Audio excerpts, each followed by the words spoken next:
200 உறுப்பினர்களை 2000 உறுப்பினர்கள் 2000 உறுப்பினர்கள் 2 லட்சம் உறுப்பினர்களா மாறணும்.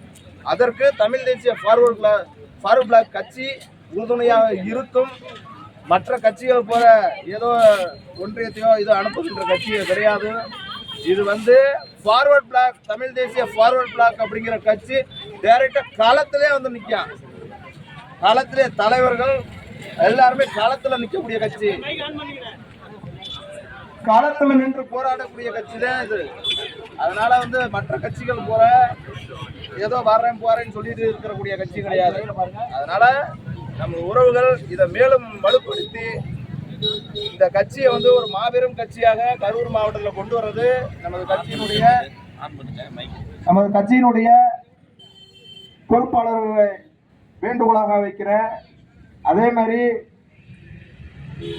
இந்த நிகழ்வுக்கு என்னை சிறப்பு அழைப்பாளராக அழைத்த மதிப்பிற்கும் மரியாதைக்குரிய என் பாசமிகு அண்ணன் கரூர் மாவட்ட பொதுச் செயலாளர் திரு ஆர் பி குமார் அவர்களுக்கும், மாவட்ட பொருளாளர் பி யுவராஜ் அவர்களுக்கும், மற்றும் ஒன்றிய நிர்வாகி அறிவழகன் அவர்களுக்கும், லட்சுமணன் அவர்களுக்கும், சக்திவேல் அவர்களுக்கும், வரந்திப்பட்டி சக்திவேல் ஜேசிபி வச்சிருக்க அவர்களுக்கும், மற்ற உறுப்பினர்கள் அனைவருக்குமே என்னுடைய மனமார்ந்த வாழ்த்துக்களையும் நன்றியையும் தெரிவித்துக் கொண்டு இத்துடன் என் உரையை முடித்துக் கொள்கிறேன். நன்றி, வணக்கம். உறவுகளே,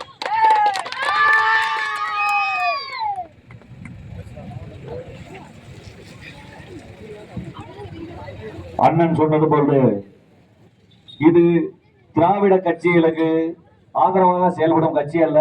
தமிழ் தேசியம் காக்கவே தமிழ் தேசிய ஃபார்வர்ட் பிளாக் கட்சி என்ற ஒரு பெயரை நாங்கள் வைத்துள்ளோம்.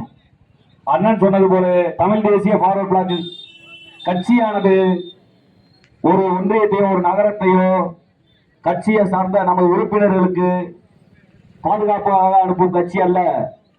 கட்சி உறுப்பினருக்கு எங்கு அநீதி நடக்கிறதோ அங்கு தலைமையே வரக்கூடிய ஒரே கட்சி நமது தமிழ் தேசிய ஃபார்வர்ட் பிளாக் கட்சி.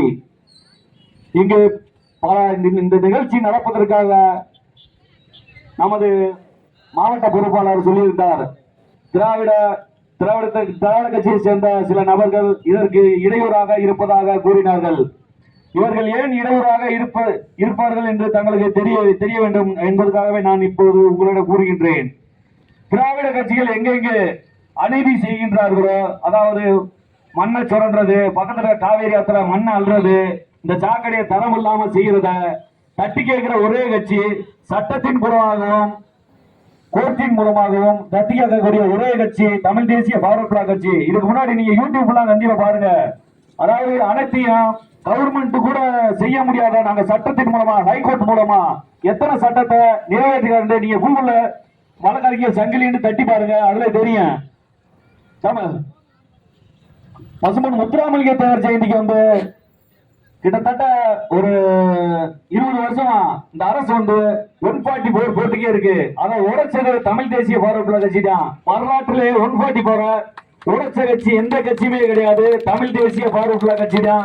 அதுக்கடுத்து சில துறைகள் தமது பசுமன் முத்துராமலிங்க தேவர் ஐயா அவர் அரசு புத்துல இருக்க வரலாற்றை யாரும் தெரிஞ்சு கூடாது.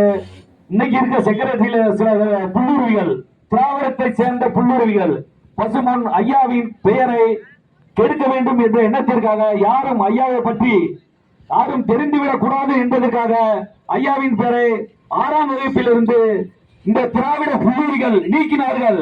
அதை மீண்டும் ஹைகோர்ட் மூலமாக 7ஆம் வகுப்பில் கூடுதல் பாடத்திட்டமாக சேர்த்தது தமிழ் தேசிய ஃபார்வர்ட் பிளாக் என்பதை நீங்கள் ஒருபோதும் மறந்துவிடக் கூடாது. இது போன்று இன்னும் சில வழக்குகள் மூலமாக ஐயா வழக்கறிஞர் சங்கிலி அவர்கள் மூலமாக உங்கள் பிரச்சனையும் எங்கள் தமிழ் தேசிய ஃபார்வர்ட் பிளாக் கட்சியின் சார்பாக நிறைவேற்றி கொடுக்கப்பட முடியும் என்பதை இந்த நேரத்தில் நான் கூறிக்கொண்டு, அடுத்ததாக தமிழ் தேசிய ஃபார்வர்ட் பிளாக் கட்சியின் நிறுவன தலைவர் வழக்கறிஞர் எம் சங்கிலி அவர்கள் உரையாற்றுவார் என்பதை இந்த நேரத்தில் தெரிவித்துக் கொள்கின்றேன்.